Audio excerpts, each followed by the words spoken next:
It let us leave. The lock was already cut, not freshly. Rust had begun to creep across the bent metal where the cutters had bitten through, thin orange veins spreading outward like infection. The chain hung loose against the fence, clicking softly in the wind. Caleb stood in front of it a long moment longer than necessary.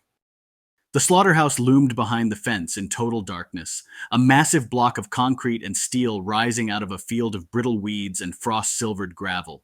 No lights, no sound, just the bulk of it, inert and waiting. Marek shifted behind him. Someone's been here.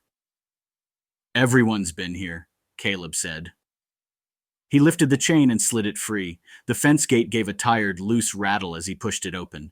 The sound echoed farther than it should have across the empty loading yard. The cold came immediately. Not outdoor cold, not wind. This was sealed cold, air that had lived in shadow for years and never fully warmed again. It rolled out of the building in a slow, heavy exhale. They both felt it. Marek clicked on his headlamp first. The beam hit the open loading bay door and died in blackness just a few meters in. Inside swallowed light. Caleb followed.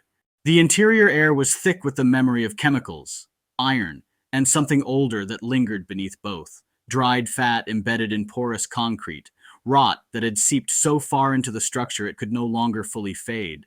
The kind of smell you don't consciously register until it's already in your lungs. Boots echoed as they stepped inside.